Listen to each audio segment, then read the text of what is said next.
Hello, citizens of YouTube land, and welcome to it's your VP addressing you guys today, and welcome to what could potentially be the start of a big series on my YouTube channel where I will be reviewing each movie that comes out for Legendary Pictures Monsterverse, which if you don't know what that is, it is a universe that connects Godzilla, King Kong, King Ghidorah, Mothra, Rodan, into the same universe with each other, and it's just glorious, guys. Like, I love it. And today I'll be taking a look at the first movie in the Monsterverse called Godzilla. It's the 2014 movie that is a reboot, basically, of the entire franchise, which keeps the events of the 1954 movie canon. So, with that being said, let me get into it here. So, in the year 1954, which is when the first movie takes place, they discover a creature named Godzilla when they explore the depths of the ocean. And so then they try to kill him with a nuclear warhead. Which then we flash forward to the year 1999, where then we see basically a hive of a giant monster, which then has multiple parasites, basically, and one of them burrows to a nuclear facility in Japan, where then we see a nuclear meltdown and where we see a nuclear reactor meltdown, basically, and the entire nuclear plant just goes basically. And so then basically we then see that Walter White, the actor who plays as Walter White, his wife dies in the 1999 events. And so then we flash forward to 15 years later, where we then see his son all grown up, and he's an EOD tech for the U.S. military. Specifically Navy, and it's his job actually to disarm bombs and make bombs. So, kind of cool job, I guess. So, anyways, after this, he does all this, and we then see him. The fact that his dad gets arrested in Japan, and then they are then bring to a facility in Japan. Or they then explore the quarantine zone in Japan, where then we see the first look of the first monster's egg, basically, which is a Muto. And Muto stands for Monster Underground Terrestrial Organism, or something like that. I honestly can't remember what Muto stands for, but just mind you that they're called Mutos in this one. And there's one particular Muto that people have been keeping their eyes on, and his name is Godzilla. So yeah, he's not called a Muto, he's called himself, he's called Godzilla. So then we see Godzilla,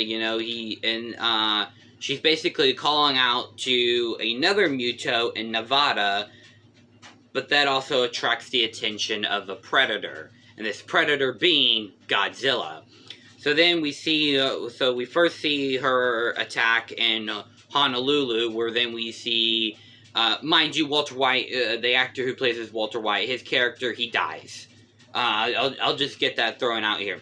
Everybody called this movie Walter White versus Godzilla, but in the first 10 minutes of the movie, he's dead. He dies from the attack. And it's very sad because I would have loved to see more of him. So, anyways, after this, we then see her attack in Honolulu, where then we also get to meet the flying Muto, which is the male Muto. So it turns out there's two different types of these Mutos. There's the female Muto, and then there's the male Muto. He's the flying one, which later on, he's just a nuisance, and I don't like this one, by the way. I really don't. I don't like either of them, but I don't like that one in particular. So basically, we then see the first look of Godzilla, and he's awesome. He comes his first entrance his first entrance, not his big entrance where we get to see his full size, but his first entrance is him coming in through a tsunami.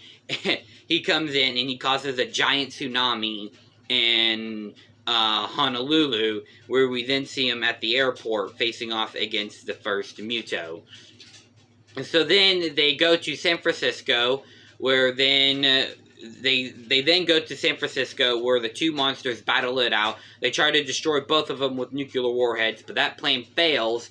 So then we have to see. So then that plan fails. So then they have to get it back and take it off of a ship to the middle of the ocean where it won't affect that many people. But while in the process, Godzilla, he's about to kill the female Muto, by the way. He's about to destroy he's about to do the finishing blow, alright? He's about to kill her. And then all of a sudden, we see the male Muto come out of nowhere and give him a cheap shot. And then we see the two Mutos basically battling it out. Sam being that's the main guy's character. That's the main character's name, by the way. Sam. He basically then he then says he basically then blows up the hive nest to help Godzilla, give him a winning chance. And so then like the female Muto, you know, she's angry, by the way. She's angry because all of her babies just died in an explosion. And so then we see her that, and then we see just these atomic, we then see Godzilla charging up his atomic breath. It's awesome. It's so cool. We see the bottom of his tail glow up, and then his entire spikes then glow up, and then he just... And then people are like, holy crap, what was that? I don't know, get to the mainland. And Godzilla, he then does it a second time and a third time. And then the male Muto comes out of nowhere again. And I'm just like, no, such a cheap shot. And so then they get a nuclear warhead on the boat. But then the female, she's just like, no, I'm not having any of this. And so she then attacks the other two people, and then she attacks the people who are shooting at her again, and then Godzilla, to get rid of the other Muto, he then whacks his tail with the Muto into a building, and then he brings a falling building on top of him. And then there's like this symbolism between the two characters, because, you know, they have this long drawn out battle. You know, he's helping him, and he's basically saving humanity, and then, you know, Godzilla's realizing these humans, they aren't really that bad.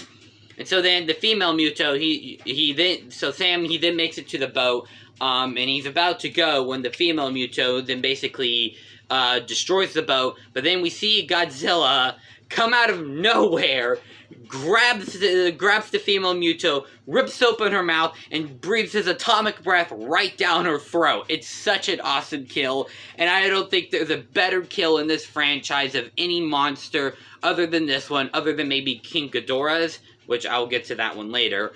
But it's such an awesome kill, and seriously, who doesn't love to see a giant fire-breathing lizard just breathe an atomic breath down a Muto's throat? It's such a cool kill. So then he basically lays down, and he's basically just, he's done.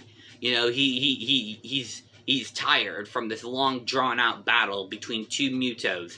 And so is Sam. And he gets picked up by a secret organization named Monarch, which they are important to this, as they're the ones who study the Mutos, who study the Titans, as they're also later on called, in King of the Monsters.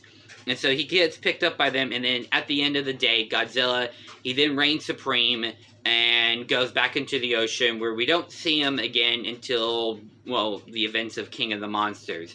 So that does it for this movie. I give it a 5 out of 5. It's an awesome movie, and I love the reveal of Godzilla. So hopefully, I'll see you guys next time.